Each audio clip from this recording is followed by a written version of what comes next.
Hola, soy Caro Zabalza y esto es Camino al Interior, un podcast dedicado a explorar los senderos del autoconocimiento y la transformación personal.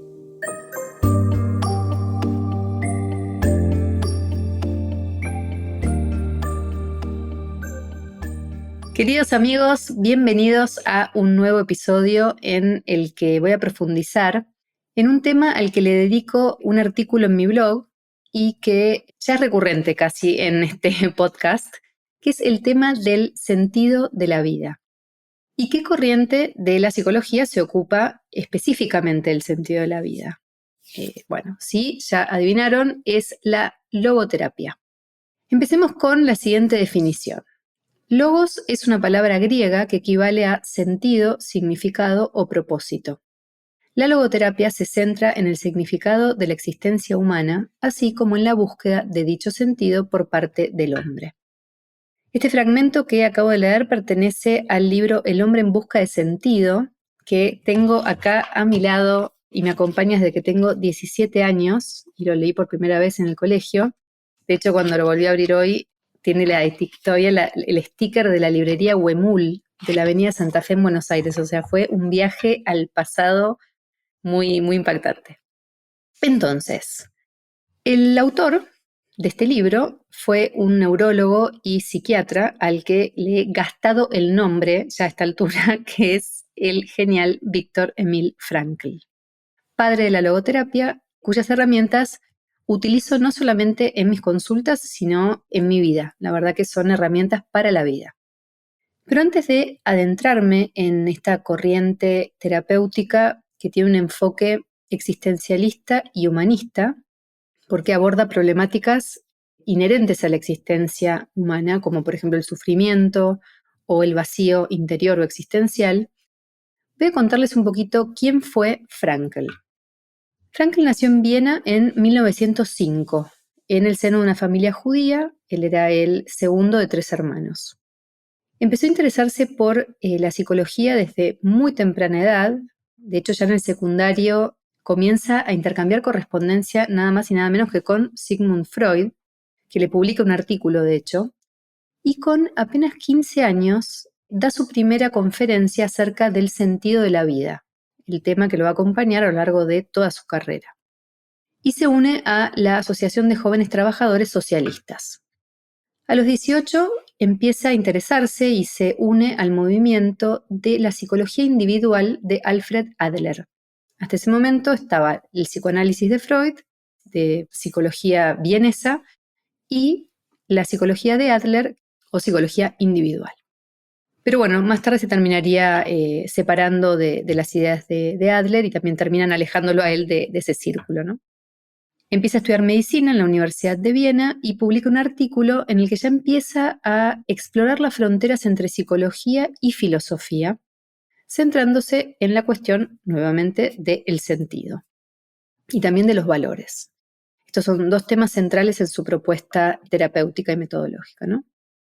La primera vez que utiliza el término logoterapia fue en 1926 y 10 años después ya aplicaba la logoterapia en el Hospital Psiquiátrico de Viena, donde dirigía el pabellón para mujeres suicidas. Él se especializó en suicidio. De hecho, cuando empieza sus primeros trabajos como terapeuta, él abre varios centros de atención gratuita para estudiantes que presentaban problemas de depresión, de ansiedad y de ideación suicida, ¿no? Y de hecho, previene un montón de suicidios en ese momento y baja la tasa de suicidios juveniles en Viena. Tras la ocupación nazi, su trabajo evidentemente comienza a peligrar. De hecho, le piden cambiar su nombre y poner el nombre Israel en lugar de Emil, en su nombre completo. Tampoco le permiten utilizar la palabra médico en su presentación, digamos. Y tanto peligra su trabajo que en 1940 le otorgan una visa de inmigrante para ir a Estados Unidos. Y él acá se encuentra en una encrucijada porque sus padres eran mayores y no quería dejarlos en Viena, ¿no? Poco después de decidir quedarse, comienza el manuscrito de El médico y el alma, donde resume los principales fundamentos de su sistema psicoterapéutico, de la logoterapia, pero luego es confiscado este manuscrito por los nazis. Al poco tiempo de casarse con su primera mujer, lo detienen, tanto a él como a sus padres, a su hermano y a su cuñada, y son deportados a los campos de concentración. La que logra escapar a tiempo es su hermana, que se va a Australia. El padre es el primero en morir de hambre, básicamente, y por una enfermedad pulmonar. Y él se entera que había perdido a toda su familia cuando sale, ¿no? Y puede regresar a Viena, se entera al poquito tiempo que había perdido a toda su familia. Y bueno, evidentemente cae en una depresión profunda, se refugia mucho en sus amistades y también en su trabajo. Entonces retoma ese antiguo manuscrito, lo publica, y publica, pero a modo de catarsis, no con ningún fin comercial, lo que va a ser el título original de El hombre en busca de sentido, que se llamaba Un psicólogo en el campo de concentración. Este libro fue traducido en Estados Unidos como Man's Search for Meaning, o El hombre en busca de sentido, y se publicó en 1950 en ese país.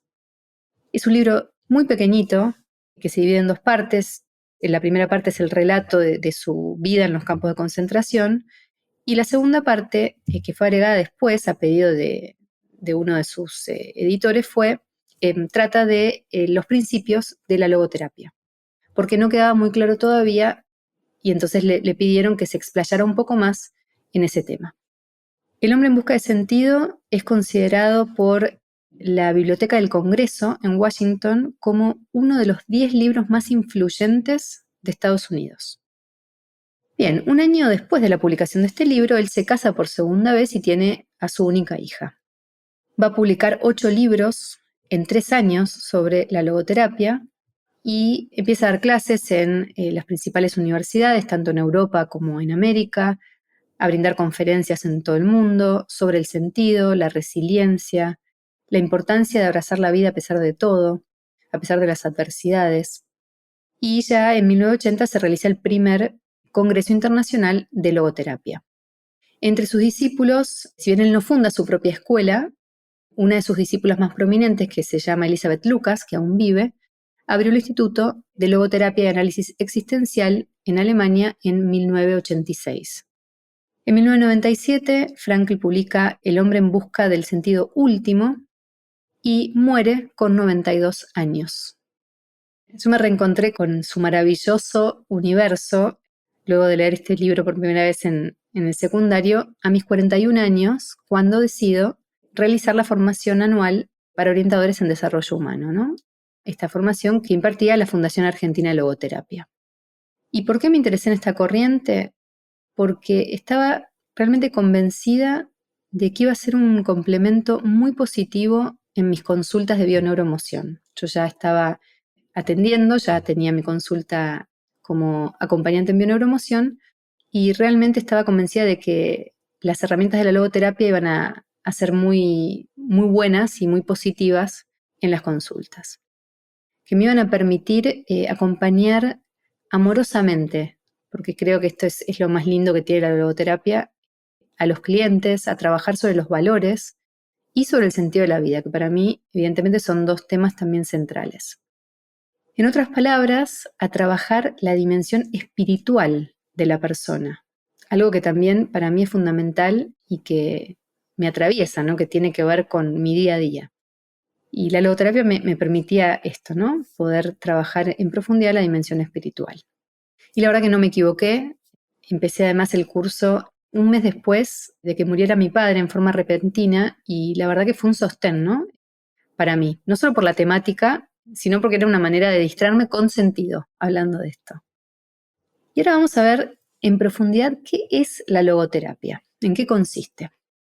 Frankl va a basar su teoría en la premisa de que la dimensión espiritual es la esencia de la existencia humana, frente a la dimensión somática, la del cuerpo, la física, y la dimensión psicológica. Y que el hombre tiene una necesidad innata de encontrar un propósito en la vida. O sea, no solamente de preguntarse por el sentido, sino de encontrarlo. A diferencia de los filósofos existencialistas, como por ejemplo Sartre, que decía que el hombre se inventa a sí mismo, que no hay un sentido único, que no nace con un sentido a descubrir, o sea que la existencia precede a la esencia. Y Frankl no va a estar de acuerdo con esto. ¿Cuál es el objetivo de la logoterapia? Es ayudar al paciente a descubrir ese sentido y a salir de sí mismo. Y se va a basar en 3 principios fundamentales o 3 pilares: la voluntad de sentido, la libertad de voluntad y el sentido de vida. La voluntad de sentido. Para Frankl, el sentido de la vida, dijimos, es la fuerza motriz más poderosa que existe en los seres humanos. Y es aquello también que nos permite tomar distancia de nuestros impulsos y de nuestros deseos más básicos. Entonces ya no buscamos el placer o el poder o incluso la felicidad, sino que lo que se busca es el propósito. En cuanto a la libertad de voluntad, vamos a decir que aunque no se pueden controlar las circunstancias externas, muchas veces, siempre tenemos la libertad de elegir nuestra respuesta ante ellas. Entonces la logoterapia lo que hace es empoderar a las personas para tomar decisiones conscientes, centradas en valores y también en un bien mayor. O sea, la logoterapia va a intentar que la persona salga de sí misma y que su propósito no solamente lo ayude a realizar sentidos y sus valores, sino a trascenderse a sí mismo. O sea, que lo que haya encontrado como propósito en su vida afecte positivamente a otras personas. Y por último, el sentido de vida, ¿no? Es un factor, decir Frankl, que nos acompaña incondicionalmente y que no se va a perder ante ninguna circunstancia. Él sostuvo que incluso en medio del sufrimiento extremo podemos encontrar sentido. De esto habla básicamente en su libro, ¿no? En El hombre en busca de sentido. También en el Homo Patiens, en El hombre doliente. La logoterapia va a enseñar a las personas a enfrentar las dificultades con una actitud positiva y de aprendizaje. La idea es aprender de lo que nos pasa. Con respecto a las técnicas que utiliza esta corriente terapéutica, voy a mencionar 2: el diálogo socrático y la de reflexión. El diálogo socrático consta en desafiar las interpretaciones del paciente, en el caso de los logoterapeutas, o de los clientes, en el caso de los coaches, los acompañantes y demás. ¿Cómo se lo desafía al cliente? Mediante cuestionamientos lógicos. Entonces se lo pone como en tensión, entre comillas, para que llegue a sus propias conclusiones respecto de muchos de sus relatos. Y la otra técnica que menciono, que es la de la de-reflexión, justamente lo que intenta es evitar la hiperreflexión. O sea, que la persona aprenda, dicho de otra manera, ignorarse a sí misma cuando está en ese bucle mental y no puede salir de sus conflictos o de poner el foco únicamente en su conflicto emocional o en sus problemas o en lo que percibe como negativo en su propia vida. De esta manera lo que se logra es reencauzar la atención a otros aspectos que tal vez por estar tan enfrascados, por así decirlo, en el problema, no lográbamos ver. Y también en poner el foco en las soluciones o en las potenciales soluciones. Frankl va a decir, el sentido se descubre en la acción, nunca en la reflexión. Y hay otra herramienta que también menciona Frankl en la logoterapia, que es el sentido del humor, o una de las armas del alma, va a decir él, que van a ayudar a la persona a tomar distancia, nuevamente, de sus conflictos y también a autopreservarse. Personalmente utilizo estas técnicas, tanto el diálogo socrático como la de reflexión y especialmente el sentido del humor en la consulta, en mi vida y en todo momento, porque realmente complementan muy bien los objetivos de la bioneuroemoción, ¿no? Que son desafiar justamente el relato que trae el consultante o las historias que se cuenta y ampliar la perspectiva, o sea, que pueda cambiar su percepción de sus propios conflictos. A propósito de esto, Frankl va a decir, el logoterapeuta es más un oftalmólogo que un pintor. Dice, porque el pintor quiere que veamos el mundo a través de su propia lente. Y el oftalmólogo va a intentar corregir nuestra visión y conseguir que veamos el mundo como realmente es. Entonces, la función del logoterapeuta va a consistir en ampliar y ensanchar el campo visual de la persona. En el ámbito del coaching, del counseling y de otros tipos de acompañamiento emocional y espiritual, se pueden aplicar los conocimientos y herramientas propios del pensamiento de Frankl, aunque orientados más que nada a la prevención primaria y a promover acciones que fomenten el bienestar en la persona, tanto a nivel individual como a nivel comunitario, ¿no?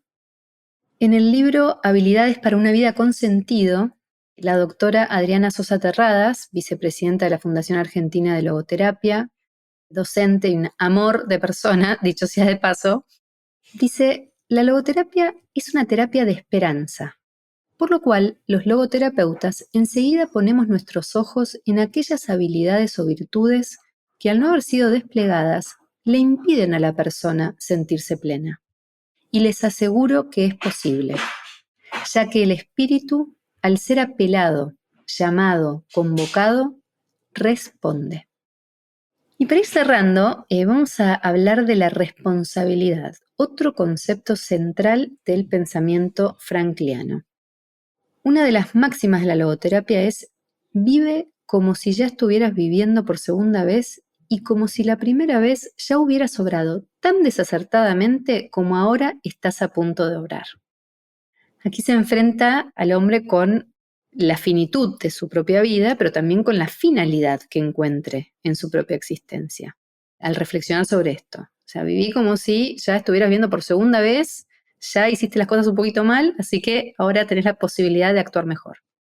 Y el punto clave es que el logoterapeuta va a intentar hacer al paciente plenamente consciente de sus responsabilidades, pero dejándole la opción de decidir ante qué y ante quién se está haciendo responsable. O sea, no puede interferir en ese derecho que tiene el consultante o el paciente de responsabilizarse por sí mismo ante su propia vida. Entonces, ¿se está haciendo responsable ante sí mismo, ante la sociedad, ante Dios? Cualquier respuesta es válida. Y mientras preparaba este episodio, encontré un libro que había empezado hace no tanto y dejé para otro momento, como tantos otros. Ese otro momento nunca llegó hasta hace unos días, que es La bailarina de Auschwitz, de Edith Eger. Ya por el nombre, bueno, intuirán de qué va. No entiendo cómo no leí este libro en una tarde porque es realmente una joya, pero el punto es que además de compartir con el hombre en busca de sentido relatos escalofriantes y lecciones hermosas y admirables de resiliencia, de perdón, de amor a la vida, existe una historia adentro de la historia al respecto. Edith Eger es una sobreviviente del Holocausto que en 1949 emigra a los Estados Unidos y luego se doctoró en psicología. Y ella cuenta que al retomar los estudios en la universidad con sus 3 hijos ya en edad escolar, un compañero le muestra, en sus palabras, un pequeño libro de bolsillo que podía interesarle. Le voy a leer partecitas de cómo sigue la historia que la va a unir a Frankl de por vida. Cojo el libro en mis manos. Es fino. Me llena de terror.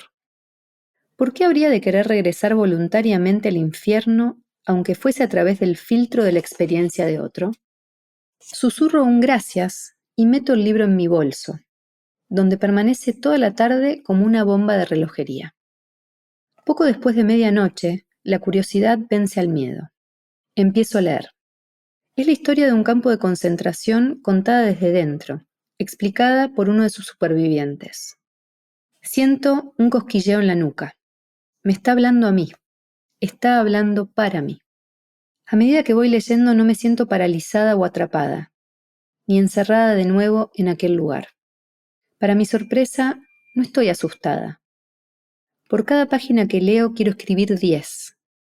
¿Y si escribir mi historia me liberara en lugar de atraparme más? Mi corazón se abre. Lloro. Un día de 1968, al llegar a casa, encontré en el buzón una carta dirigida a mí. No llevaba remitente, solo unas iniciales. B.F. Cuando abrí la carta casi me caigo al suelo. De superviviente a superviviente, rezaba el saludo. La carta era de Viktor Frankl. 2 años atrás había escrito un ensayo titulado Viktor Frankl y yo. Se trataba de un ejercicio personal, mi primer intento de hablar sobre mi pasado. Tímidamente lo había compartido con algunos profesores y amigos. Alguien había enviado anónimamente una copia de mi artículo a Frankl, a Dallas. Frankl tenía 23 años más que yo, y ya era un prestigioso médico y psiquiatra cuando fue internado en Auschwitz. Ahora era el célebre fundador de la logoterapia. El libro de Frankl y su carta me ayudaron a encontrar las palabras para explicar nuestra experiencia común. Así se iniciaron una correspondencia y una amistad que se prolongarían durante muchos años, en la que juntos intentaríamos responder las preguntas que nos planteaban nuestras vidas. ¿Por qué sobreviví? ¿Cuál es mi objetivo en la vida? ¿Qué sentido puedo encontrar en mi sufrimiento? ¿Cómo puedo ayudarme a mí y a otros a soportar los avatares más duros de la vida y experimentar más pasión y alegría? Después de intercambiar cartas durante varios años, nos conocimos en persona, en la década de 1970. Me invitó a conocer a su mujer e incluso me pidió que criticara su charla. Aquel fue un momento enormemente importante para mí, que mi mentor me tratara como a una igual. Su primera carta alimentó en mí la semilla de una vocación, tratar de encontrar sentido a mi vida, ayudando a que otros encontraran sentido a la suya. Curar a otros para poder curarme yo. Hoy, a sus casi 97 años, Eger sigue escribiendo, compartiendo los casos que ha tenido a lo largo de la vida en su consulta como psicóloga especializada en estrés postraumático y compartiendo su mensaje sanador, su mensaje reparador y amoroso. Y siguiendo la línea de la incondicionalidad del sentido que mencionaba antes, elijo cerrar con el fragmento de una poesía muy bonita de Guillermo Mayer, que dice así: No te rindas, por favor no cedas, aunque el frío queme, aunque el miedo muerda, aunque el sol se ponga y se acalle el viento, aún hay fuego en tu alma, aún hay vida en tu seno, porque la vida es tuya y tuyo también el deseo. Gracias por escucharme, los espero en Camino al Interior.